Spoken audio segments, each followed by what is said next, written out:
परिचय। प्राचीन मिस्र के हृदय में नील नदी के जीवनदायी जल के पास पेर बस्टेट नाम का एक गांव था।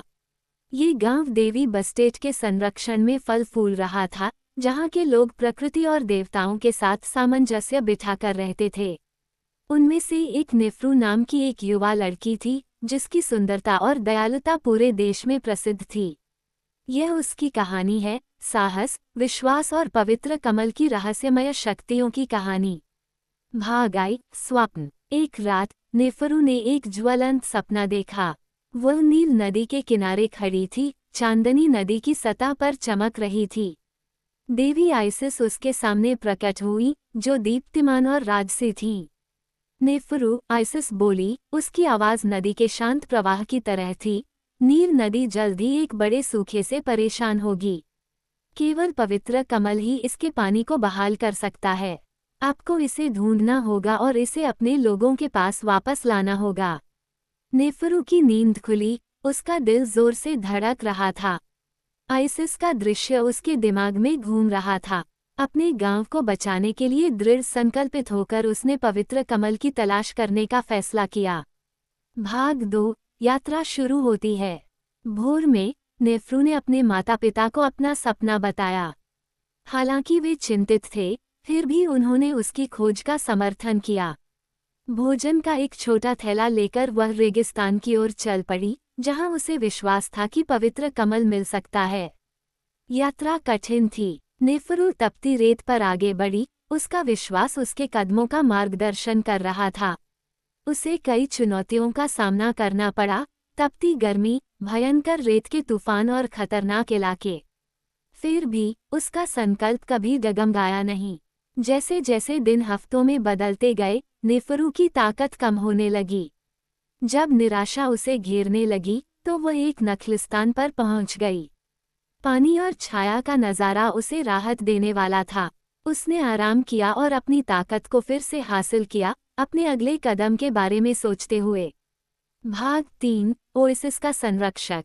नखलिस्तान में रहते हुए नेफरू की मुलाकात अमुनेट नाम की एक रहस्यमयी बूढ़ी महिला से हुई।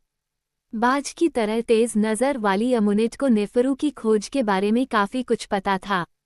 मैं तुम्हारा इंतज़ार कर रहा था, अमुनेट ने कहा। तुम जिस पवित्र कमल की तलाश कर रहे हो, उसकी रक्षा भयंकर आत्माओं द्वारा की जा रही है। इसे वापस पाने के लिए तुम्हें अपने हृदय की पवित्रता और आत्मा की शक्ति साबित करनी होगी। नेफरू ने ध्यान से सुना जब अमुनेट ने बताया कि उसे किन चुनौतियों का सामना करना होगा। पहली परीक्षा धीरज की थी, दूसरी समझदारी की और तीसरी करुणा की।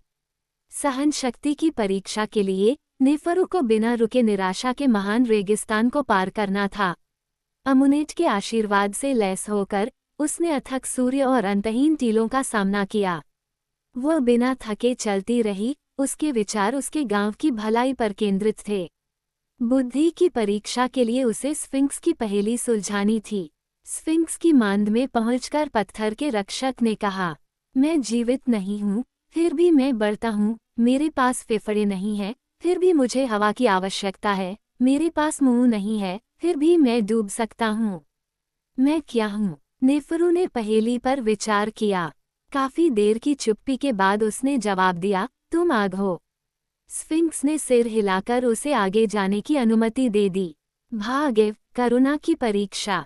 अंतिम परीक्षण ने नेफरू की करुणा की परीक्षा ली। उसे एक गिरे हुए ताड़ के पेड़ के नीचे फंसा हुआ एक छोटा लड़का मिला। हालांकि समय कम था, फिर भी उसने लड़के की मदद करने का फैसला किया। बहुत प्रयास से उसने उसे मुक्त कराया और उसके घावों की देखभाल की। लड़के ने खुद को छद्मवेश में छिपी आत्मा बताया। तुमने सच्ची दया दिखाई है, नेफरू। तुम पवित्र कमल के योग्य हो। आत्मा के मार्गदर्शन में नेफरू हरे भरे पेड़ों से घिरे एक छिपे हुए तालाब पर पहुंची। तालाब के बीच में पवित्र कमल का फूल खिल रहा था, जिसकी पंखुड़ियां दिव्य प्रकाश से चमक रही थीं। उसने ध्यान से फूल तोड़ा और घर की ओर चल पड़ी। भाग 2। वापसी। नेफरू अपने गांव लौटी, जहां उसके चिंतित परिवार और दोस्तों ने उसका स्वागत किया। वह जल्दी से नील नदी पर गई और उसके पानी में पवित्र कमल रख दिया। तुरंत नदी नए जोश के साथ बहने लगी, उसका पानी जीवन से जगमगा उठा। गांव वालों ने नेफ्रू की बहादुरी और समर्पण की प्रशंसा करते हुए खुशी मनाई। उन्होंने उसके सम्मान में एक भव्य उत्सव मनाया, जिसमें अपनी प्यारी नदी की वापसी और देवताओं के आशीर्वाद का जश्न मनाया गया। नेफ्रू की यात्रा एक किंवदंती बन गई, जिसे पीढ़ियों तक सुनाया और दोहराया जाता रहा। नील नदी के किनारे पवित्र कमल खिलता रहा, जो आशा और लचीलेपन का प्रतीक है। और इस प्रकार पेर बास्टेट गांव एक बार फिर समृद्ध हुआ, देवताओं द्वारा संरक्षित और नील नदी के पवित्र जल द्वारा पोषित।